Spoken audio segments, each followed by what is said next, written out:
નમસ્તે વિદ્યાર્થી મિત્રો, સ્વાગત છે એક નવા લેક્ચરમાં. મિત્રો, આજે આપણે આપણું ઇતિહાસનું જે વર્ષ 2024નું જીસેટનું પેપર છે એ સોલ્વ કરીશું.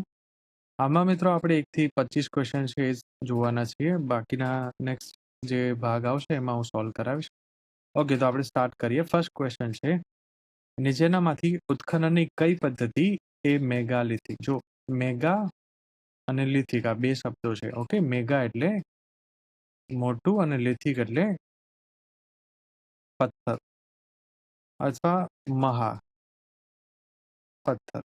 બરાબર, એટલે મહા પથ્થરના અવશેષોનો જે બનેલો સમયગાળો છે એને આપણે શું કહીએ છીએ? મેગાલિથિક. બરાબર. સભ્યતાના પથ્થરના વર્તુળના ઉત્ખનન માટે, એટલે જનરલી આપણે ઉત્ખનન મિત્રો જ્યારે પહેલા તો ઉત્ખનન એટલે તમને ખ્યાલ છે કે કોઈ પણ સભ્યતા, હવે આપણે અનુમાન લાગે છે કે ભાઈ અહીંયાથી કોઈ સભ્યતા મળી શકે, તો એ જગ્યામાં પુરાતત્વવિદો જે છે, આર્કિયોલોજિસ્ટ, એ જાય છે ત્યાં અને જમીન, આ સપાટી જે છે, બરાબર, જમીનની સપાટી, ત્યાંથી એક ખોદકામ શરૂ કરે છે જેને આપણે ઉત્ખનન કહીએ. તો એમાં એક આ વર્ટિકલ ઉત્ખનન હોય છે, બરાબર, જેમાં જમીનની અંદર આવી રીતે સંશોધનો થાય છે અને આનાથી શું પ્રાપ્ત થાય છે? તો સમય.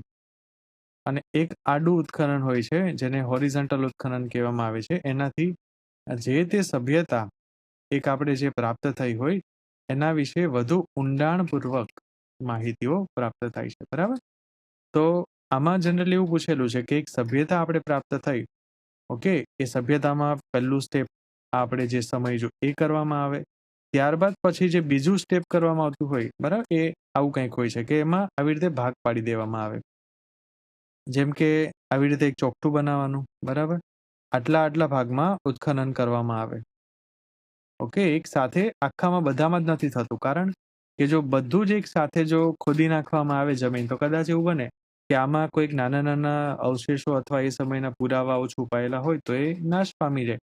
એટલે આ પદ્ધતિનો વિકાસ કરવામાં આવે છે. બરાબર. અને એ પદ્ધતિને શું કહેવામાં આવે છે? ક્વાડ્રન્ટ પદ્ધતિ. બરાબર. જો અહીંયા આપેલું છે આ ફોટામાં, એટલે આ એક પદ્ધતિ છે જે અહીંયા આવી રીતે ઉત્ખનિત થાય છે આ વિસ્તારમાં, પછી અહીંયા થાય છે આવી રીતે. બરાબર. ઓકે, તો તમને બેઝિક આઈડિયા આવી ગયો હશે કે આ શું છે. બરાબર. અને આ પદ્ધતિનું નામ છે ક્વાડ્રન્ટ પદ્ધતિ. બીજું કે આ મેગાલિથિક છે ને મિત્રો, એ ક્યાં સ્ટેન્ડ કરે છે? તો જો આપણે સમજીએ પહેલા, એક છે પુરા પાષાણકાળ, બીજું છે મધ્ય પાષાણકાળ અને નૂતન પાષાણકાળ. આમ પુરા પાષાણકાળમાં મોટા ઓજારો હતા, પેબુલ જેવા, પછી એમાંથી ગર્ભ રહ્યું, આજુબાજુથી બધું કાપી નાખ્યું, બરાબર, એટલે ઓજારો નાના થઈ ગયા, એટલે આપણે એને શું કીધું? માઇક્રોલિથિક. ઓકે, એટલે કે નાના ઓજારો વાળો સમય. બરાબર, આ માઇક્રોલિથિક. પછી નૂતન પાષાણકાળમાં શું થાય છે? તો બે સૌથી અગત્યની વસ્તુ હોય છે, ખેતી અને પશુપાલન. હવે આ જેટલું પણ ડેવલપમેન્ટ થયું ને મિત્રો, એ ક્યાં છે? નોર્થમાં. બરાબર, ભારતના ઉત્તરી વિભાગોમાં આ બધું થઈ રહ્યું છે. દક્ષિણમાં શું ચાલતું હોય છે? સાઉથમાં. તો ત્યાં આ મેગાલિથિક કલ્ચર ચાલુ હોય છે. અને મેગાલિથિકમાં આપણે સમજ્યા હતા કે મહાપાષાણ, બરાબર, તો આ મહાપાષાણ અથવા મોટું પાષાણ, જેમાં મોટા મોટા પથ્થર હોય છે, તો એમાં જનરલી એની લાક્ષણિકતાઓમાં આપણે જોવા મળે છે કે મોટા મોટા પથ્થરો કાં તો આવી રીતે વર્તુળમાં મૂકેલા હોય છે. બરાબર. એવું એક મહાપાષાણનું એક ભારતની બહારની એક જગ્યા છે ડોલમેન. ઓકે, એમાં ડોલમેન એટલે આવી રીતે ઢીંગલાઓ બનાવેલા હોય મોટા મોટા પથ્થરના, બરાબર, એ મૂકેલા હોય. પછી ભારતમાં તમે જો તો કબ્રસ્તાન આપણે જોવા મળે છે. અને કબ્રસ્તાનમાં કેવું છે? તો અહીંયાથી આ જમીનની અંદર છે બધું જ મિત્રો, અહીંયાથી એક જવાનો સાંકડો રસ્તો છે, ગુફા જેવો, અને એ પણ પથ્થરનો બનેલો છે. પછી અંદર આવી રીતે પથ્થરો મૂકેલા હોય છે. બરાબર. ને અંદર ચોરસ આવું હોય છે, જ્યાં પછી વ્યક્તિના શબને દફનાવવામાં આવે છે. બરાબર. એટલે આ એનું લક્ષણ છે આપણા ભારતની મહાપાષાણ સભ્યતાનું. ઓકે, બીજો ક્વેશ્ચન છે, નીચેનામાંથી કયું દક્ષિણ ભારતનું નૂતન પાષાણ કાળ યુગનું સ્થળ નથી? તો આમાં આ ઉપરના જે છે ને 3 બરાબર, આ પેલા બે છે તે કર્ણાટકમાં છે, કર્ણાટક, આંધ્રમાં, આમ તો હવે જોવા જઈએ તો તેલંગાણામાં આપણે કહી શકીએ. બરાબર, ઉત્તનૂર. એટલે આ તો સાઉથના થઈ ગયા 3 સ્થળ. અને આ બરુડી જે છે ને મિત્રો, એ ઝારખંડમાં આવેલું છે. બરાબર. એટલે આમાં શું પૂછેલું છે કે દક્ષિણ ભારતનું નૂતન પાષાણ યુગનું પૂરા સ્થળ નથી. તો આ 3 છે આ નથી, એટલે આપણો આન્સર શું આવશે? ડી. બરાબર, અહીંયા લખેલું છે મેં. ઓકે, પછી આગળનો પ્રશ્ન છે, નીચેનામાંથી કઈ નદીઓ ઋગ્વેદ સપ્તસિંધુમાં 7 નદીઓ પૈકીની એક નદી તરીકે ઉલ્લેખ કરાયો નથી? જો પેલા આપણે 7 નદીઓ જોઈ લઈએ કઈ છે. તો આ 7 ને છે ને મિત્રો, હું આવી રીતે ડિવાઈડ કરું 5+2. આ 5 નદી શું છે? પંજાબ. પંજાબની 5 નદીઓ કઈ છે? પહેલી છે ઝેલમ, બીજી છે ચીનાબ, ત્રીજી છે બિયાસ, ચોથી છે સતલજ અને રાવી. બરાબર. ઝેલમને શું કહેવામાં આવે છે? વિતસ્તા. ઓકે, આ એનું જૂનું નામ છે વિતસ્તા. ચીનાબને કહેવામાં આવે છે અસિકની, બિયાસને કહેવામાં આવે છે વિપાસા. સૌથી મોટું કન્ફ્યુઝન થશે વિતસ્તા અને વિપાસા વચ્ચે, એટલે ધ્યાન રાખજો કે ઝેલમ છે એ વિતસ્તા અને આને ગ્રીક લોકો યવનોએ શું કીધું છે? હાઇડસ્પાસ. અને આ જ નદીના કિનારે મિત્રો પેલું પોરસ અને સિકંદર વચ્ચે જે યુદ્ધ થયું હતું, ઓકે, એટલે બેટલ ઓફ હાઇડસ્પાસ તરીકે ઓળખાય છે. બરાબર. ઓકે, તો આ વિતસ્તા, અસિકની, વિપાસા, સતલુજને કહેવામાં આવે છે સતુદ્રી અને રાવીને કહેવામાં આવે છે પુરુષની. ઓકે, અને આ પુરુષની નદીના કિનારે જ પુરુષપુર વસેલું હતું અને એ જ પુરુષપુર આજનું શું છે? પેશાવર શહેર. બરાબર. ઓકે, તો આ થઈ ગઈ 5 નદી પંજાબની. 2 નદીઓ જે છે એમાં કઈ કઈ આવશે? તો એમાં એક છે સિંધુ, એક છે સરસ્વતી. હવે આપણે અહીંયા ચેક કરીએ. અહીંયા શું પૂછેલું છે કે 7 નદીઓ પૈકીની એક નદી તરીકે ઉલ્લેખ કરાયો નથી.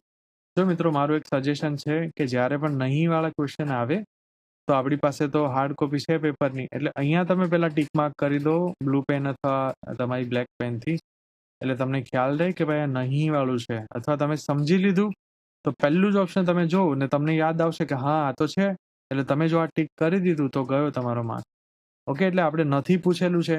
તો 7 નદીઓમાં આ સતોદ્રી તો છે. જો સતોદ્રી એટલે શું? શંકોરાનો સ છે. હા, ઓકે, શતુદ્રી એટલે આપણી સતલજ છે, તો એ તો આવે છે.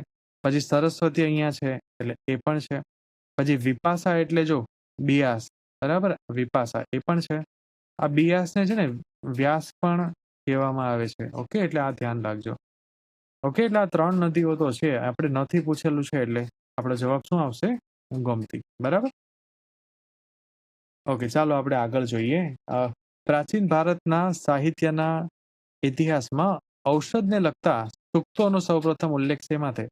તો જો મિત્રો, ઔષધ જે હોય છે, બરાબર, ઔષધ થઈ ગયું, જાદુટોના થઈ ગયું, બ્લેક મેજિક થઈ ગયું, આ દરેક વસ્તુનું પૂછાય ને એટલે તમારે આંખ બંધ કરીને અથર્વવેદ લગાવી દેવાનું.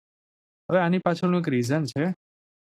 એવું કહેવામાં આવે છે કે આપણે જે પણ વસ્તુ બોલીએ છીએ ને મિત્રો, એની આપણા શરીર પર અસર પડે છે. એટલે આ લોકોએ શું કર્યું કે અમુક આયુર્વેદિક દવાઓ તૈયાર કરી.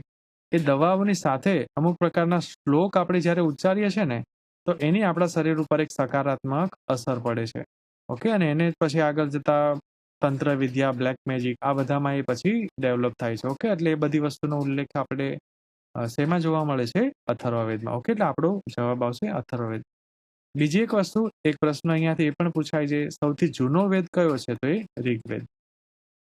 ઓકે, 10 મંડળ હોય છે ઋગ્વેદમાં, 1028 સૂક્તો જોવા મળે છે. બરાબર. પછી એવો કયો વેદ છે જેને સંગીતની ગંગોત્રી કહેવામાં આવે છે? સંગીત. બરાબર, તો એ સામવેદ. ઓકે, પછી યજ્ઞોના નિયમો થઈ ગયા, યજ્ઞોના નિયમો, તો એ યજુર્વેદમાં છે. બરાબર. પછી આપણે જોઈએ તો અથર્વવેદનો એક બીજો ક્વેશ્ચન એ પણ બની શકે કે ઇતિહાસ શબ્દનો સૌપ્રથમ ઉલ્લેખ, તો એ પણ અથર્વવેદમાં આપણે જોવા મળે. હા, પછી એક પ્રશ્ન એ પણ બની શકે કે વેદ ત્રયીમાં કયો શબ્દ નથી, કયો વેદ નથી? તો સ્ટાર્ટિંગના 3 જે છે ને મિત્રો, ઋગ્વેદ, યજુર્વેદ અને સામવેદ. ઓકે, આ 3 વેદ ત્રયીમાં આવશે. અથર્વવેદ છે ને વેદ ત્રયીમાં નથી, કારણ કે ઘણા ઇતિહાસકારોનું માનવું એવું છે કે આ અથર્વવેદ છે ને એ બહુ પાછળથી લખાયેલો વેદ છે. બરાબર, એમનો ઉલ્લેખ એટલા માટે આ વેદ ત્રયીમાં નથી કરવામાં આવેલો. બરાબર. એટલે જો એવું પૂછાય કે નીચેનામાંથી કયા વેદનો ઉલ્લેખ વેદ ત્રયીમાં નથી કરવામાં આવેલો, તો એ આન્સર શું આવશે આપણો? અથર્વવેદ. ઓકે, આગળ આપણે જોઈએ. આપણે રાજધાનીઓ જોડવાની છે. જો અહીંયા મત્સ્ય છે ને, એની તમે વિરાટનગર આ એક તમે સેટ કરશો એટલે ઓટોમેટિક આમાં સેટ થઈ જાય છે. બરાબર. પછી સુરસેન છે તો એની મથુરા છે મિત્રો. પછી વત્સ છે તો એની કૌશાંબી છે. પછી અંગ છે તો એની ચંપા. અને આ ચંપાનો ક્વેશ્ચન પણ આગળ પૂછાયો છે કે ચંપાને પુરાણોમાં શું કહેવાયું છે? તો માલિની. બરાબર. ઓકે, આગળનો ક્વેશ્ચન છે અમરાવતીના શિલ્પો મુખ્યત્વે ખાલી જગ્યામાંથી બનાવવામાં આવ્યા હતા. બરાબર. તો આ લાઇમસ્ટોન પથ્થર જે છે એમાંથી બનાવવામાં આવે. આ જનરલી સફેદ ચૂનાના પથ્થર લાઇમસ્ટોન જે હોય છે બરાબર એમાંથી આ બનતા હોય છે. બરાબર. અને કયા વર્ષ દરમિયાન એનું ડેવલપમેન્ટ થાય છે? તો સાતવાહન અને ઇક્ષ્વાકુ કુળ દરમિયાન. ઓકે, હવે અમરાવતી છે ને મિત્રો, જો આ એક સ્થાપત્ય શૈલી છે. ઓકે, એટલે આ પણ ધ્યાન રાખજો. ઓકે, આગળનો ક્વેશ્ચન છે નીચેનામાંથી કયા પુરા સ્થળ ખાતે આવેલું શૈલ ઉત્કીર્ણ ગૃહને અભિલેખીય સાધન તરીકે જંબુદ્વીપનું ઉત્તમ ચૈત્ય ગૃહ. જંબુદ્વીપ એટલે આ આપણા ભારત માટે જ વપરાયેલો એક શબ્દ છે મિત્રો. બરાબર. તો એ જંબુદ્વીપનું સૌથી ઉત્તમ ચૈત્ય ગૃહ, જો એક હોય છે ચૈત્ય, એક હોય છે વિહાર, એક હોય છે મઠ અને એક હોય છે સ્તૂપ. ઓકે, ચૈત્ય અને મઠ આ જનરલી પૂજા માટે આપણે કહી શકીએ. બરાબર. પછી વિહાર છે તો ત્યાં જ્યારે ચાતુર્માસ થતું હોય, વરસાદનો સમય હોય, તો બૌદ્ધ સાધુ સાધ્વીઓ અહીંયા 4 મહિના માટે રહે છે. બરાબર, વિહારોમાં. અને સ્તૂપ એટલે શું? તો સ્તૂપ એટલે કે જ્યાં ભગવાન બુદ્ધના અવશેષો રાખેલા હશે. ઓકે, અને આજે તો ટુરિઝમ પણ સ્તૂપાનું થાય છે જનરલી. જેમ કે આપણે જોઈએ કે ભારતના જેટલા પણ ફેમસ સ્તૂપો છે તો ત્યાં આર્કિયોલોજી ASI છે, આર્કિયોલોજીકલ સર્વે ઓફ ઇન્ડિયા, અને મિનિસ્ટ્રી ઓફ કલ્ચર. ઓકે, આ બંને સાથે મળીને શું કરે છે? તો એનું ડેવલપમેન્ટ કરે છે. આજુબાજુ એવી રીતે વિકસાવે છે સાંસ્કૃતિક વારસા તરીકે, જેથી લોકો પણ ત્યાં આવીને જાણી શકે સંસ્કૃતિને, અને સાથે સાથે આ સ્તૂપા છે એ પણ સચવાઈ શકે. ઓકે, તો સ્તૂપ જનરલી શેના માટે હોય છે? તો એ અવશેષોને સાચવેલા હોય છે બુદ્ધના. બરાબર. તો અહીંયા શું પૂછેલું છે? ચૈત્ય ગૃહ એટલે આ પૂજાનું જે હોય છે એ. બરાબર. તો એમાં જંબુદ્વીપનું સૌથી ઉત્તમ ચૈત્ય ગૃહ કયું હોય છે મિત્રો? તો એ કાર્લે. બરાબર. ક્યાં આવેલું છે? તો એ મહારાષ્ટ્રના લોનાવાલા નજીક. બરાબર. અને શ્રેષ્ઠી ભૂતપાલ નામના વ્યક્તિ છે, એણે આમનું નિર્માણ કરાવેલું. શ્રેષ્ઠીનો મતલબ શું થાય? તો નગર શેઠ અથવા કોઈ મોટા વ્યાપારી. ઓકે, એને આપણે શું કહીએ છીએ? શ્રેષ્ઠી. બરાબર. ઓકે, આગળનો પ્રશ્ન છે નીચેનામાંથી કયું સપ્તાંગ સિદ્ધાંત? હવે આ સપ્તાંગ સિદ્ધાંત ક્વેશ્ચન આગળ જોઈએ એ પહેલા તો મને એ જ પ્રશ્ન થાય કે આ સિદ્ધાંત આપ્યો કોણે છે? તો એ આચાર્ય ચાણક્યજીએ. બરાબર. અને કઈ પુસ્તકમાં આનો ઉલ્લેખ છે? તો એ અર્થશાસ્ત્ર. ઓકે, જો આ 7 સિદ્ધાંતમાં શું છે? તો એમાં પહેલા તો રાજા છે, પછી એમનો કોષ છે, પછી એમના અમાત્યો છે એટલે કે મંત્રીઓ છે, પછી દુર્ગ છે, પછી મિત્ર છે. આવી રીતે 7 એમાં બાબતો આપેલી છે. પણ અંગ નથી, અહીંયા નથી પૂછેલું છે. તો એમાં ગ્રામનો કોઈ ઉલ્લેખ નથી મિત્રો. ગ્રામની જગ્યાએ શું છે? જનપદ છે. બરાબર. એમાં જનપદ આપેલું છે, ગ્રામનો કોઈ ઉલ્લેખ નથી. જો અહીંયા 7 મેં લખેલા છે. બરાબર. એમાં સ્વામી એટલે કે રાજા, અમાત્ય, જનપદ. બરાબર. અને આ થોડું એમાંથી ટ્રીક થયેલું છે. બરાબર, કે લોકો જનપદની જગ્યાએ ગ્રામ ટીક કરી દે. પછી દુર્ગ છે, કોષ થઈ ગયો, પછી દંડ થઈ ગયો, અને મિત્ર. બરાબર. અને આ 7 સિદ્ધાંત આપણે જો ટૂંકમાં સમજીએ તો રાજા જે કરતા હળતા હોય છે કોઈ પણ જનપદના. બરાબર. પછી એને સલાહ આપનાર અમાત્યો છે. અને એવું કહેવાય છે મિત્રો કે કોઈ પણ રાજા છે ને, આ અમાત્યોની આંખો હોય છે. કારણ કે અમાત્યો છે અલગ અલગ વિભાગના અમાત્યો હોઈ શકે. કોઈ શું કહેવાય, અર્થતંત્ર સાથે સંકળાયેલા હોઈ શકે, કોઈ રાજ્ય વ્યવસ્થા સાથે, કોઈ મહેસૂલ સાથે, કોઈ સૈન્ય સાથે. તો એ બધા પછી દરેક માહિતીઓ કોને આપે છે? રાજાને. બરાબર. પછી જનપદ થઈ ગયું. જનપદ એટલે કે વિસ્તાર કે જ્યાં રાજા છે પોતાનું રૂલ ચલાવતા હશે. પછી દુર્ગ થઈ ગયો, કિલ્લો. બરાબર. પછી કોષ થઈ ગયો. હવે રાજા પાસે ગમે તેટલી મોટું જનપદ હોય અથવા ગમે તેટલો મોટો કિલ્લો હોય, પણ જો એની પાસે કોષ ન હોય, કોષ એટલે કે પૈસા, તો એ રાજ્ય કોઈ કામનું નથી રહેતું મિત્રો, બરાબર. પછી દંડ છે, દંડ બળ, આ એટલા માટે કે જનપદમાં જ્યારે કદાચ એવો કોઈ સમય આવે કે રાજાને પદ ઉપરથી હટાવવાનો પ્રયત્ન થાય અથવા શાસન વ્યવસ્થાને તોડવાનો પ્રયત્ન થાય, તો એવા સમયે રાજા બળનો અથવા દંડનો યુઝ કરે છે, બરાબર. ને મિત્ર શું છે? તો મિત્ર એટલે કે આસપાસના રાજ્યો થઈ ગયા, બરાબર. એ રાજ્યો સાથે મિત્રતા રાખે. પછી દૂરના કોઈ વ્યાપારના રાજ્યો હોય, જેમ કે આપણે કૌશલનો વિસ્તાર તમે જો તો મધ્ય ભારતનો જેટલું પણ અહીંયાથી વ્યાપાર થતો મગધનો, બરાબર, એ કૌશલ થઈને જ હતો. પછી ઉપર કપિલ વસ્તુ છે, તો બુદ્ધ એના સમયમાં ત્યાંથી વ્યાપારિક માર્ગ બનાવડાવે છે, તો એ કપિલ વસ્તુ સાથે પણ આ મગધના સંબંધો સારા હોય છે, બરાબર. એટલે મિત્ર તરીકે વ્યાપાર અને શત્રુ ઓછા કરવા આવી નીતિ તરીકે મિત્રનો યુઝ થતો હતો. ઓકે, તો આ સપ્ત સિદ્ધાંત આચાર્ય ચાણક્ય એમની પુસ્તક અર્થશાસ્ત્રમાં આપેલા છે. ઓકે મિત્રો, ત્યારબાદ આગળનો પ્રશ્ન છે, પુરાણોમાં નાગવંશની, જો આ નોર્થ ઇન્ડિયાના શાસકો છે, બરાબર, એમાં વિવિધ શાખાઓ, તો એમાં વિદિશા, મથુરા, પદ્માવતી અને ચોથું કયું છે તો એ ક્રાંતિપુરી હોય છે, બરાબર. એટલે આપણે એ જ પૂછેલું છે. અને ગુપ્ત વંશના ઉદય પહેલા ઉત્તર ભારતમાં નાગ શાસકો હોય છે, બરાબર, જે આપણે વાત કરી. અને પુરાણો અનુસાર પ્રાચીન નાગવંશની 4 શાખાઓ છે, જે આપણે અહીંયા જોઈ: વિદિશા, મથુરા, પદ્માવતી અને ક્રાંતિપુરી, બરાબર. એમાં જનરલી આપણે જોઈએ ને તો આ નાગોને પરાજિત કર્યાનો ઉલ્લેખ આપણે એક ગુપ્ત રાજવી છે, બરાબર, જો અહીંયા લખેલું છે સમુદ્રગુપ્ત, બરાબર. એ આવે છે, એમને તમને ખ્યાલ છે કે સમુદ્રગુપ્ત નોર્થ ઇન્ડિયામાં, સાઉથ ઇન્ડિયામાં ઘણા બધા યુદ્ધ અભિયાનો ચલાવે છે, બરાબર. અને યુદ્ધ અભિયાનોમાંનું એક યુદ્ધ અભિયાન એ પણ છે કે ઉત્તર ભારતના આ નાગવંશને ખતમ કરવું. એટલે આપણે પ્રયાગ પ્રશસ્તિ છે, એમાંથી આપણે આ માહિતી પ્રાપ્ત થાય છે અને એમાં ઉલ્લેખ છે કે એમણે નાગ લોકોને હરાવ્યા છે, બરાબર.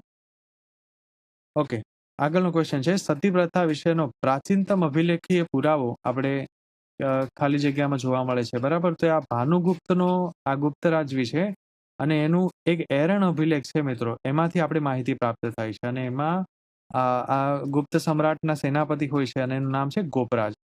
ઓકે, અને ગોપરાજ યુદ્ધમાં વીરગતિ પામે છે, એટલે એમના પત્ની જે છે એ પછી એમાં સતી થાય છે. તો આ બાબતનો ઉલ્લેખ આપણે અહીંયા જોવા મળે છે. ઓકે મિત્રો, ત્યારબાદ આગળનો પ્રશ્ન છે, સૌ પ્રથમ બૌદ્ધિસ્ટ સ્ત્રીનું નામ જણાવો. એટલે કે એવા કયા સ્ત્રી છે, કોણ છે જે ફર્સ્ટ ટાઈમ બૌદ્ધ ધર્મમાં આવ્યા હશે, બરાબર. તો એ ગૌતમી પ્રજાપતિ હોય છે. અને આ કોણ છે તો ગૌતમ બુદ્ધના પાલક માતા. જો હવે આમાં થાય છે એવું કે બુદ્ધ છે, બરાબર, એમના માતા હોય છે મહામાયા અને બુદ્ધના પિતાનું નામ શું હોય છે? શુદ્ધોધન. ઓકે, અને આ શુદ્ધોધનના એક ભાઈ છે, એનું નામ છે દ્રોણોધન. અને દ્રોણોધનની એક વાઇફ છે, એનું નામ છે મંગલા. અને આ મંગલાનો પુત્ર છે દેવદત્ત. ઓકે, આપણે એવું સાંભળ્યું છે કે ભાઈ આ દેવદત્તે બુદ્ધને બહુ હેરાન પરેશાન કર્યા હતા અને મારવાના પણ પ્રયત્ન કર્યા, સત્તા લેવાના પ્રયત્ન કર્યા, બરાબર. પહેલા આ શુદ્ધોધનનું રાજ્ય કયું હોય છે મિત્રો? કપિલવસ્તુ. તો જ્યારે કપિલવસ્તુમાં બુદ્ધ હોય છે તો ત્યાં પણ એને પરેશાન કરે.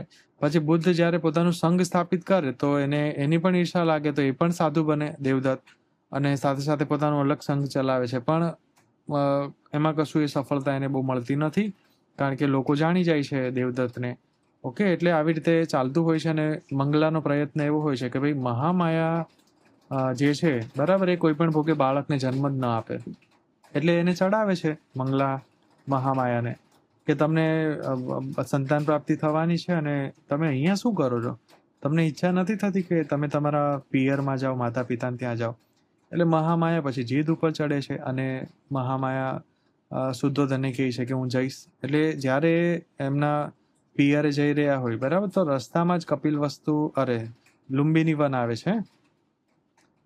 ઓકે, અને લુંબિની વન ખાતે પછી બુદ્ધનો જન્મ થાય છે મિત્રો, બરાબર. હવે આ થઈ ગઈ વાત કે બુદ્ધના જન્મ સાથે સંકળાયેલી. પણ બુદ્ધના જન્મના 7 દિવસની અંદર, એટલે કે એકાદ અઠવાડિયાની અંદર મહામાયાનું મિત્રો મૃત્યુ થઈ જાય. કારણ કે જો આ મંગલાનો હેતુ એ જ હોય છે કે કદાચ બહાર જો પ્રસૂતિ થાય તો કદાચ એમની પાસે પૂરતી સુવિધા ન હોય, બરાબર, વાતાવરણ કેવું હોય, અને એના પરિણામે પછી શું છે તો મહામાયા જે છે એને બોડીમાં ઇન્ફેક્શન થઈ જાય છે ધનુર લાગી જાય છે, આવું બધું થયું હશે એ સમયે. બરાબર, જે આજે પણ ઘણી વાર આપણે જોઈએ છે, ઘણા કેસ આવતા હોય છે કે એમાં મહિલાની ડેથ થઈ જાય છે ડિલિવરી પછી. બરાબર, તો એવું મહામાયા સાથે થાય છે. તો હવે બુદ્ધ તો 7 દિવસના છે, તો એને કોણ સાચવશે? તો શુદ્ધોધન સાથે જ મહામાયાની બેન જે છે એના લગ્ન થયા હોય છે. બરાબર, એનું નામ હોય છે ગૌતમી પ્રજાપતિ. બરાબર, એ બુદ્ધને સાચવે છે. અને એટલા માટે જ પાલક માતા તરીકે જો પૂછાય તો આપણે શું કરવાનું છે? ગૌતમી પ્રજાપતિ. અને જન્મ કોણે આપ્યો? તો મહામાયા. હવે આ જ ગૌતમી પ્રજાપતિને આ મંગલા છે ને એ હજુ પણ ચડાવવામાં છે. જ્યારે બુદ્ધ સિદ્ધાર્થ એનું નામ હોય છે ને, પહેલા તો સિદ્ધાર્થ. બરાબર, તો એ સિદ્ધાર્થ જે છે એ બુદ્ધ બની ગયા ત્યાર પછી પણ મંગલા જે છે ગૌતમી પ્રજાપતિને ચડાવતી હોય છે, જેમ મહામાયાને ચડાવ્યા એવી રીતે. અને ગૌતમી પ્રજાપતિ પછી નક્કી કરે છે કે હું પણ બુદ્ધની ભિક્ષુણી બનીશ. એટલે એ બુદ્ધ પાસે જાય છે અને આનંદ નામના વ્યક્તિ, ઓકે, એને વાત કરે છે આખી.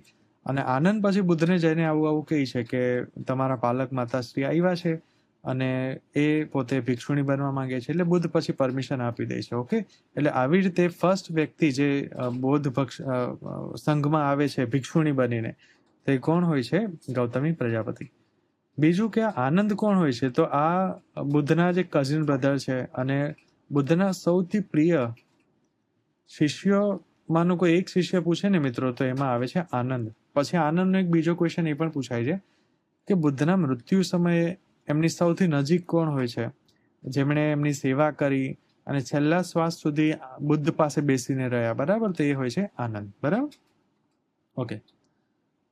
ઓકે, આગળનો પ્રશ્ન છે મિત્રો, પારસી પ્રકાશ અનુસાર પારસીઓનું ગુજરાતમાં જે સ્થળે આગમન થયું તે પારસીઓની સાથે સંકળાયેલ સ્થળનું નામ. એટલે પારસીઓ જ્યાંથી આવેલા ઈરાનથી, ઓકે, તો ઈરાનથી આવેલા પારસીઓ કઈ જગ્યાએ આવ્યા હતા ભારતમાં? તો એ સંજાણ ખાતે આવેલા.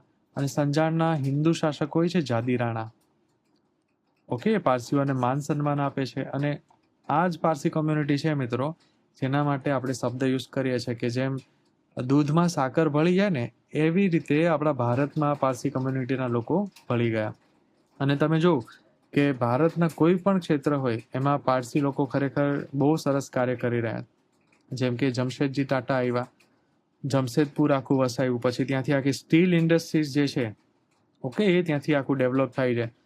પછી રતન ટાટા છે, એમને આપણે ઓળખીએ છીએ. બરાબર, પછી કોંગ્રેસમાં પણ ઇન્ડિયન નેશનલ કોંગ્રેસ જ્યારે બને છે ત્યારે એના બીજા અધ્યક્ષ બનેલા કોણ હોય છે? દાદાભાઈ નવરોજી. તો એ પણ પારસી હોય છે. અને આ જ દાદાભાઈ નવરોજીએ ડ્રેઇન વેલ્થ થિયરી આપી કે ભાઈ આ અંગ્રેજો આપણી ડ્રેઇન જે છે એને આપણી વેલ્થ જે છે એને ડ્રેઇન કરીને જઈ રહ્યા છે. ક્યાં? યુકેમાં. બરાબર, તો એ આ પારસી કોમ્યુનિટી છે મિત્રો. બરાબર, અને એ સંજાણ ખાતે આવેલા હોય છે. બરાબર, ઓકે, બીજી એક અગત્યની વસ્તુ કે આ એક પુસ્તક છે મિત્રો, કિસ્સે સંજવાણ અથવા કિસ્સા એ સંજાણા. ઓકે, આમાં આ બધી માહિતીઓ આપણે લખેલી છે કે આ ઈરાનથી આવેલા પારસીઓ ગુજરાતમાં સૌપ્રથમ સંજાણ બંદરે વૈસા. બીજી વસ્તુ કે આજે સૌથી વધારે પારસીઓ ક્યાં જોવા મળે છે? તો એ આપણે નવસારીમાં. ઓકે, ને નવસારીને જ આપણે શું કહીએ છીએ? પુસ્તકોની નગરી. બરાબર, આગળનો ક્વેશ્ચન છે, કયા અભિલેખમાંથી ચંદ્રગુપ્તના વંગ, જો આ વંગ છે ને અપભ્રંશ થયેલું છે બંગનું, અને એમાંથી જ શું બનેલું છે? બંગાળ. એટલે ટૂંકમાં બંગાળના વિસ્તારની વાત થઈ રહી છે. રાજ્ય ઉપરના વિજય માહિતી પ્રાપ્ત થાય છે. તો આ મહેરૌલીનો સ્તંભ લેખ છે, ક્યાં આવેલો છે? દિલ્હીમાં. અને કુતુબ મિનારનું જે પરિસર છે મિત્રો, એમાં જ આ સ્તંભ લેખ છે. બરાબર, અને બંગાળની આપણે વાત કરી અને એમાં ચંદ્રગુપ્ત બીજાનો ઉલ્લેખ આપણે જોવા મળે છે. ઓકે, આગળ છે, હર્યક વંશના સ્થાપક કોણ હોય છે? તો એ હોય છે બિંબિસાર. જો આમાં બહુ કન્ફ્યુઝન થાય છે મિત્રો, એક બિંબિસાર છે અને એક છે બિંદુસાર. બિંદુસાર છે તો મૌર્ય વંશના છે, ચંદ્રગુપ્ત મૌર્ય, એમના પુત્ર બિંદુસાર, અને એમના પુત્ર હોય છે અશોક. એટલે આ કન્ફ્યુઝન ન થાય, કારણ કે મૌર્ય છે ને એ ક્યારે આવે છે? તો હર્યક વંશ છે એના પછી આવે છે શિશુનાગ. ઓકે, શિશુનાગ પછી આવે છે નંદવંશ, એમાં મહાપદ્માનંદ એમના પુત્રો હોય છે 8, અને ધનાનંદ હોય છે અંતિમ શાસક હોય છે, અને મારીને પછી ચંદ્રગુપ્ત મૌર્ય છે એમના હાથમાં આખી સત્તા આવે છે. બરાબર, એટલે મૌર્ય તો ખરેખર બહુ આગળ ઈસવીસન પૂર્વે 323 આજુબાજુ આવે છે. ઓકે, અને આ હરિયંક છે આપણે એના 200-250 વર્ષ પહેલા આપણે જોવા મળે છે. બરાબર. ઓકે, ત્યારબાદ આગળ બીજી એક વાત અહીંયાથી મિત્રો અજાતશત્રુની એક રહી ગઈ કહેવાની. જો અજાતશત્રુ છે ને એણે જેના પિતાને મારી નાખ્યા હોય છે સત્તાની લાલચમાં આવીને, અને એમના અમાત્યો જે હોય છે પહેલા તો આ બિંબિસાર એ ક્યાંના હોય છે, તો મગધના. બરાબર. તો મગધના અમાત્યો છે એ ચડાવતા હોય છે અજાતશત્રુને. કેમ? આ સમય છે ને બુદ્ધનો દબદબો મિત્રો બહુ વધવા લાગેલો. હવે અહીંયાથી બીજો એક ક્વેશ્ચન પણ નીકળે, બુદ્ધના સમકાલીન કોણ હોય છે? તો આ બિંબિસાર. ઓકે, પછી અજાતશત્રુ હોય છે, પછી કૌશલ નરેશ, પ્રસેનજીત. ઓકે, પછી શુદ્ધોધન, કપિલવસ્તુના, કારણ કે એ તો બુદ્ધના પિતા જ છે. બરાબર. ઓકે, તો આવી રીતે આ પ્રશ્ન પણ આપણે પૂછાઈ શકે. પછી કોલીય નરેશ પણ એક પૂછી શકે. કોલીય નરેશ હોય છે, એનું નામ છે દંડપાણી. દંડપાણી અથવા દંડપાણી. બરાબર ને. આ જ દંડપાણીની પુત્રી છે યશોધરા. ઓકે, અને યશોધરાના લગ્ન કોની સાથે થાય છે? બુદ્ધ સાથે. બરાબર. તો સ્ટાર્ટિંગમાં તો અજાતશત્રુ મારી નાખે છે, અને એમના અમાત્યો છે એને ડર હોય કે બ્રાહ્મણ ધર્મને નુકસાન પહોંચાડી રહ્યો છે બૌદ્ધ ધર્મ, એટલે પછી એ આખું ષડયંત્ર હેઠળ બિંબિસારનું મૃત્યુ થાય છે અને મારી નાખવામાં આવે છે, અને અજાતશત્રુ સત્તા લઈ લે છે. પણ થોડા સમય પછી અજાતશત્રુને પણ ખરેખર રિયલાઇઝ થઈ જાય છે કે મારા પિતા સાચા હોય છે. બરાબર. અને આ બિંબિસાર છે ને, આમ્રપાલીની પણ તમે વાત સાંભળી હશે. આમ્રપાલી એક વૈશાલીની ગણવધુ છે. ઓકે, ગણવધુ, ગણિકા છે. ઓકે, અને એમનું સૌંદર્ય એટલું બધું રૂપવાન હોય છે કે એની પાછળ 16 મહાજનપદોના બધા રાજા છે એના ઉપર સમર્પિત થઈ ગયા હોય છે. પણ છેલ્લે પછી એ આમ્રપાલી જે છે એને એક મહેલ આપવામાં આવે છે આ બિંબિસાર દ્વારા. તો એ વસ્તુ પણ અજાતશત્રુને નહોતી ગમતી એ સમય, કારણ કે અજાતશત્રુને એવું લાગતું હતું કે આ મારી માતા સાથે અન્યાય થઈ રહ્યો છે. બરાબર. બીજું કે આ જ બિંબિસારની પત્ની પછી આગળ જઈને આમ્રપાલી બને છે, એટલે કે ગણવધુ જ છે પણ એને પત્નીનો દરજ્જો આપે છે બિંબિસાર. બરાબર. કારણ કે જો બિંબિસાર હવે બૌદ્ધ ધર્મ સ્વીકારી ચૂક્યા છે, એટલે એની હવે મોરલ નૈતિક વેલ્યુઝ પણ હવે ધીરે ધીરે ચેન્જ થવા લાગી છે. બરાબર. એ પણ હવે બુદ્ધની જેમ શાંતિના માર્ગે જવા લાગ્યા છે. મગધ આટલું મોટું સામ્રાજ્ય છે, તો એની પાસે સૈન્યને ખૂબ વિશાળ સત્તા છે, છતાં પણ એ કોઈ નાના મોટા રાજ્યોને મારવા માટે હવે આગળ નથી આવતા. તો આ બધી વસ્તુથી પણ અજાતશત્રુ ક્યાંક ને ક્યાંક ગુસ્સે ભરાયો હોય છે. બરાબર. બીજું એક ફેક્ટ અહીંયાથી એ પૂછાઈ શકે કે આ આમ્રપાલી અને મગધના શાસક આ બિંબિસાર, એનો એક પુત્ર હોય છે મિત્રો, એનું નામ છે જીવક. ઓકે, ને આ જ જીવક પછી સમગ્ર જીવન બુદ્ધ સંઘમાં સેવા આપે છે મિત્રો. બરાબર. ઇવન જ્યારે બુદ્ધ વૃદ્ધ થઈ જાય છે, મરવાની સ્થિતિ હોય ને, ત્યારે પણ એની સારવાર કોણ કરે છે? આ જીવક કરે છે. બરાબર.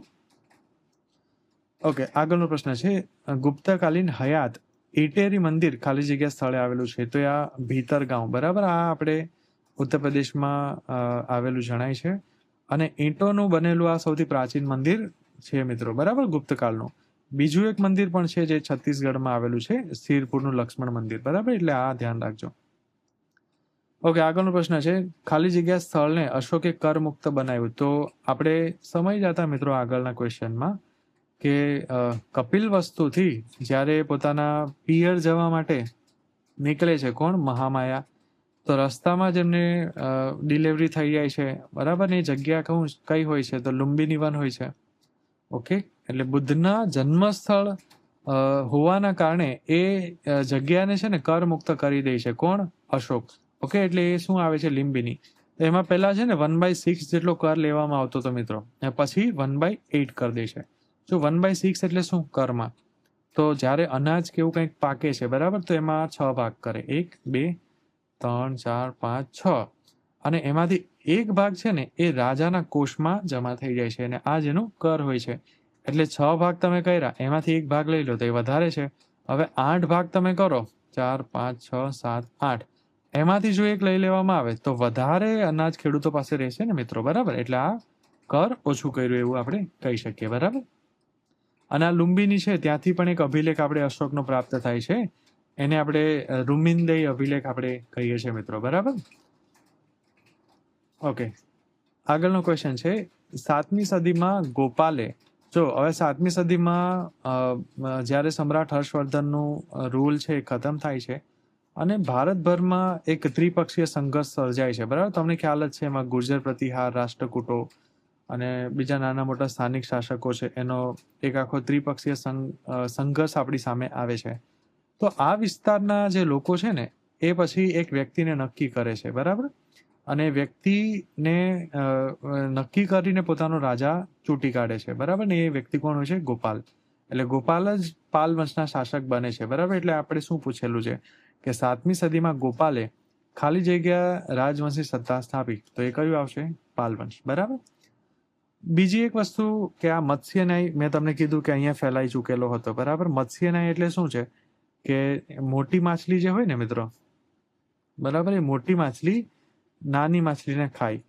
અને આ મત્સ્ય ન્યાય તો આજે પણ છે જ મિત્રો, કે મોટા વ્યક્તિ હોય એ પૈસાના જોરે, સત્તાના જોરે નાના વ્યક્તિઓ હોય એનું બધું પચાવી પાડે, બરાબર. એટલે આ મત્સ્ય ન્યાય તો આજે પણ છે, એટલે દરેક સમયે જોવા મળે. પણ ટૂંકમાં આ 7મી સદીમાં અહીંયા મત્સ્ય ન્યાય જ્યારે ફેલાયો તો ત્યાંના જે સામંતો હોય છે એ બધા ભેગા મળી અને આ ગોપાલ નામના વ્યક્તિને ચૂંટી કાઢે છે અને પોતાના રાજા તરીકે નિયુક્ત કરે છે, બરાબર.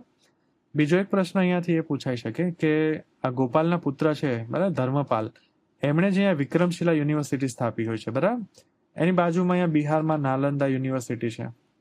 ઓકે, આ મને તમે મિત્રો કોમેન્ટમાં જણાવો કે નાલંદા યુનિવર્સિટીની સ્થાપના કોણે કરી. પછી આપણા ગુજરાતમાં કઈ યુનિવર્સિટી હોય છે? તો વલ્લભી, બરાબર. આવી રીતે ભારતની આ ફેમસ યુનિવર્સિટીઓ છે. ઓકે ઓકે, જો અહીંયા છે ને અશોકના અભિલેખ વિશે પૂછેલું છે કે ઐતિહાસિક દ્રષ્ટિએ અશોકનો કયો અભિલેખ તેના સમયનો સૌથી મહત્વનો અભિલેખ ગણવામાં આવે?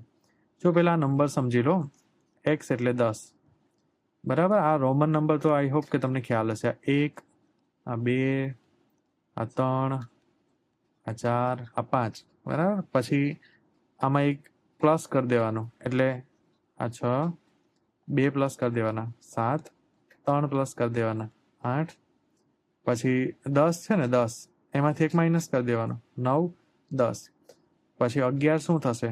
તો 11, 12, આ થઈ ગયું 13, બરાબર. તો આમાં અભિલેખ પૂછેલો છે કે ઐતિહાસિક રીતે જે સૌથી અગત્યનો હોય તે આ 13 નંબરનો અભિલેખ છે મિત્રો, બરાબર. જો એમાં કઈ કઈ વસ્તુ છે, તો એક તો એમાં કલિંગના યુદ્ધનું વર્ણન છે અને ક્યારે થયું તો એમાં લખેલું છે 261. હવે બીજા અભિલેખો છે ને એમાં એવું લખ્યું છે મિત્રો કે અશોકનો રાજ્યાભિષેક છે ને ઈસવીસન પૂર્વે 269 થયો. એટલે આપણે માઇનસમાં ચાલવાનું છે, એટલે 269 પછીનો સમય આવશે 261. એટલે આમાંથી એક સવાલ આ લોકો પૂછે છે, ઘણી વાર પૂછાયો છે કે અશોકના રાજ્યાભિષેકના કેટલામાં વર્ષે એણે કલિંગ ઉપર આક્રમણ કરેલું? તો એ 8મા વર્ષે, બરાબર. હવે આ યુદ્ધમાં શું થાય છે? તો લાખો લોકો મરે છે, એનું હૃદય પરિવર્તન થાય છે અને પછી હૃદય પરિવર્તન પછી બૌદ્ધ ધર્મ સ્વીકારે છે, બરાબર. જો આમાં પણ મિત્રો બે મતો છે હા ઇતિહાસકારોના. એવું કહે છે કે એવું કશું હોતું નથી કે બૌદ્ધ ધર્મની ઇન્ફ્લુઅન્સ એના ઉપર આ બધું હૃદય પરિવર્તન થયું પછી આવ્યું. કારણ કે અશોકના પિતા કોણ હોય છે મિત્રો? બિંદુસાર. ઓકે, અને આ બિંદુસાર છે ને એ શું કહીએ આજીવક ધર્મનું ઇન્ફ્લુઅન્સ એના ઉપર હોય છે, બરાબર. એટલે આજીવક છે નિયતિવાદની વાત કરે છે, ઓકે, તર્કની વાતો કરે છે, અને એ જ ઇન્ફ્લુઅન્સ પછી અશોક ઉપર પણ આવેલું અને એમાંથી પછી કદાચ તાર્કિક રીતે એને બૌદ્ધ ધર્મ વધારે યોગ્ય લાગ્યો હશે, બરાબર. ઓકે, તો આ એક વસ્તુ એમાં જોવા મળે છે કલિંગના યુદ્ધનું વર્ણન. બીજું કે એમાં ગ્રીક રાજાઓના આપણે નામ છે, એમાં જો 5 રાજાઓના નામ આપણે જોવા મળે છે, બરાબર. એટલે ઐતિહાસિક રીતે આ અભિલેખ આપણા માટે સૌથી અગત્યનો છે, બરાબર, 13 નંબર. ઓકે, આગળનો પ્રશ્ન છે મિત્રો, રાજવંશોને તેની સાચી રાજધાની સાથે જોડવાના છે આપણે, બરાબર. તો જો એમાં કન્નોજ છે ને તો એમાં પ્રતિહારો હોય છે મિત્રો, બરાબર. પછી ધારમાં કોણ હોય છે? તો પરમાર, અને આ જ પરમારમાં એક પરમાર રાજા ભોજ આવે છે, બરાબર. પછી અણહિલવાડ છે તો એ આપણું પાટણ, ત્યાં કોણ હોય છે? આ સોલંકીઓ. અને તાંજોરમાં કોણ હોય છે મિત્રો? ચોલ. ઓકે, એટલે આ પહેલું જ આપણું સાચું આવશે. ઓકે, આગળનો ક્વેશ્ચન છે મૂવેન્દ્ર. જો આ તમિલનો શબ્દ છે, હવે એનો મિનિંગ આપણે પૂછેલો છે અહીંયા. તો એનો મિનિંગ છે ને શું થાય મિત્રો? તો જનરલી છે ને જો દક્ષિણ ભારતમાં 3 મોટી સત્તા હોય છે: ચોલ, ચેર, પાંડ્ય. અને આ 3 સત્તાઓના સંયુક્ત વડો એક વ્યક્તિ જ્યારે કોઈ બને ને, બરાબર, સંયુક્ત વડો, એને શું કહેવામાં આવે છે? મૂવેન્દ્ર. બરાબર, ઓકે. બૌદ્ધ ગ્રંથ બૌદ્ધ સાધ્વીઓની પદ્ય રચનાઓનું સંકલન છે. ઓકે, જો પેલા આ તમે સમજો કે બૌદ્ધ ગ્રંથ અને બૌદ્ધ સાધ્વીઓની પદ્ય રચનાનું સંકલન શું છે. તો એક હોય છે પદ્ય, એક હોય છે ગદ્ય. પદ્યમાં શું હોય છે? પદ. પદ એટલે કે કવિતા. અને ગદ્યમાં લખાણો લખેલા હોય છે. પ્રાચીન સમયે લખાણો શેમાં લખાતા હતા આપણા? એટલે કે કવિતાઓ શેમાં બનતી હતી? પદ્યમાં. ઓકે, આપણું ઋગ્વેદ, યજુર્વેદ, સામવેદ, અથર્વવેદ, આ બધું ઓલમોસ્ટ ઇવન 15મી 16મી સદી સુધી પણ તમે જો તુલસીદાસજી આખું રામચરિતમાનસ લખે છે તો એ પણ પદ્યમાં લખાયેલું છે. પછી આપણું હનુમાન ચાલીસા છે એ પણ પદ્યમાં છે. અને આ પદ્યમાં શું હોય છે મિત્રો? છંદ હોય. છંદની તમારે ગણતરી કરવી પડે. માત્રા મેળ છંદ, અક્ષર મેળ છંદ, પછી એમાં ચોપાઈ છંદ આવે છે. બરાબર, એમાં અક્ષરો ગણવા પડે. આમ તમે આડેધડ કોઈ પણ શબ્દ ત્યાં મૂકી ન શકો. એમાં તમારે લઘુ, ગુરુ, પછી અક્ષરની સંખ્યા, માત્રા, આ બધું ગણીને ત્યાં શબ્દો તમારે મૂકવા પડે. બરાબર, એટલે છંદબદ્ધ રીતે એનું જે આખું ગણિત શાસ્ત્ર છે એ કામ કરતું હોય છે. અને એમાંથી શું બને છે? પદ્ય. તો આપણે ખ્યાલ છે કે ભાઈ વેદોમાં સામવેદ છે એને સંગીતની ગંગોત્રી કહેવામાં આવે. કારણ કે એ સમયે આપણી પાસે કોઈ આધુનિક એવી સ્ટોરેજ સિસ્ટમ તો હતી નહીં કે આપણે કોઈ પણ ડોક્યુમેન્ટ સ્ટોર કરીને મૂકી દઈએ અને પછી હજારો વર્ષો પછી પણ આપણે વાંચી શકીએ. એ સમયે તો માણસો બધું યાદ રાખતા હતા. બરાબર, એને શું કહેવામાં આવતું? શ્રુતિ અને સ્મૃતિ. શ્રુતિ એટલે કે સાંભળવું, અને સ્મૃતિ એટલે કે જે વસ્તુ મેં સાંભળેલી છે એને વારંવાર યાદ કરી અને મગજમાં ફિટ કરી દેવું, એટલે કે યાદ રાખવું. બરાબર, તો સ્મૃતિ એટલે કે સાંભળવું, અને સ્મૃતિ એટલે કે યાદ કરવું. એ પરંપરાના આધારે આ પદ્ય રચનાઓ બનાવવામાં આવતી હતી, જેના ગાન થતા હતા, ગીતો ગવાતા હતા, અને એના આધારે કોઈ પણ સાહિત્ય હોય એને યાદ રાખવામાં આવતું. તો વૈદિક સાહિત્યમાં સામવેદ આપણે દેખાય છે, જેમાં સારેગામા પધનિસાનો ઉલ્લેખ છે. સાથે અલગ અલગ વેદના શ્લોકોને કઈ રીતે યાદ રાખવા એની પદ્ધતિઓ છે. ઓકે, તો આ વેદ સાથે સંકળાયેલી માહિતી મળી ગઈ. પણ સેમ વસ્તુ એવી જ્યારે બૌદ્ધ ગ્રંથ સાથે સંકળાયેલી આપણે પૂછે, અથવા બૌદ્ધ ધર્મ સાથે સંકળાયેલી પૂછે, તો એમાં શું આવશે? થેરી ગાથા. એટલે આ પણ એક પ્રકારના પદ્ય ગીતો છે, થેરી ગાથા. બરાબર, ઓકે. અને એનો ઉલ્લેખ આપણે ક્યાં જોવા મળે છે મિત્રો? શુદ્ધ પિટકનું આ ખુદ્દક નિકાય એક ભાગ છે એના અંદર. બરાબર, જો શુદ્ધ પિટકની અંદર છે મિત્રો આપણે 5 ભાગ આપણે જોવા મળે છે. એક દીધ નિકાય છે, એક મજ્જિમ નિકાય છે, પછી એક અંગુતર નિકાય છે, અને એક સંયુક્ત નિકાય છે. બરાબર, આવી રીતે. અને આ 4 થઈ ગઈ ને, 5મી આ ખુદ્દક નિકાય. તો આ 5 નિકાયોમાં આપણે બૌદ્ધ ધર્મની માહિતી મળે છે, અને એના આ ખુદ્દક નિકાયની અંદર આ થેરી ગાથાનો ઉલ્લેખ આપણે જોવા મળે છે. બરાબર, ઓકે. ખાલી જગ્યાએ બૃહદ કથા લખી. જો બૃહદ કથા પહેલા તો કોના ઉપર છે? તો ઈસવીસન પૂર્વે 185માં શું થાય છે? મૌર્ય શાસક હોય છે અંતિમ, બૃહદ રથ. ઓકે, આ બૃહદ રથને કોણ મારે છે? પુષ્યમિત્ર શૃંગ. પુષ્યમિત્ર શૃંગ. ઓકે, એના સેનાપતિ હોય છે, અને પછી શૃંગવંશની સ્થાપના કરે છે. ઓકે, તો આ વસ્તુનો ઉલ્લેખ એમાં છે. અને કોણે લખેલી હોય છે? તો આ ગુણાધ્યય. બરાબર, ગુણાધ્ય અથવા ગુણાઢ્ય. બરાબર, હવે હિન્દીમાં થોડું અલગ કદાચ વંચાઈ શકે, પણ આપણે ગુજરાતીમાં ગુણાધ્ય એવું વાંચી શકીએ. અને આ સમયના એક ફેમસ કવિ છે હાલ. ઓકે, આ એના સમકાલીન વ્યક્તિ છે ગુણાધ્ય. અને શાસકોનું પૂછે તો સાતવાહન કાળના આ વિદ્વાન વ્યક્તિ છે ગુણાધ્ય. બરાબર, અને એમણે જે આ બૃહદ કથા લખી છે ને મિત્રો, એ કઈ ભાષામાં છે? પ્રાકૃત. ઘણી પુસ્તકોમાં, રેફરન્સ બુકોમાં 85 પ્રાકૃત, 85 પ્રાકૃત, અને એવું પણ લખેલું હોય છે, એટલે ધ્યાન રાખજો. બરાબર, ઓકે. ને એ શું છે? તો પ્રસિદ્ધ વાર્તા સંગ્રહ બૃહદ કથા. ઓકે, એ બૃહદ કથા બૃહદ રથ સાથે સંકળાયેલી છે. ઓકે, આગળનો ક્વેશ્ચન છે, નાગવંશી રાજ્યવંશની રાજધાની ખોખરા, જે આજે ઝારખંડનો વિસ્તાર આપણે ગણી શકીએ, એ પ્રારંભિક મધ્યકાલીન સમયમાં ખાલી જગ્યા સાથે સંકળાયેલી હોય છે. બરાબર, તો એ હીરા સાથે, કારણ કે ત્યાંથી મિત્રો પ્રાચીન અને મધ્યકાલીન સમયે શંખ થઈ ગયા, પછી અલગ અલગ પ્રકારના હીરા જવાહરાત થઈ ગયા, મણકા થઈ ગયા, ઓકે, એ બધી વસ્તુઓ ત્યાંથી મળતી હતી અને ભારતના અલગ અલગ વિસ્તારોમાં પછી એક્સપોર્ટ થતી હતી.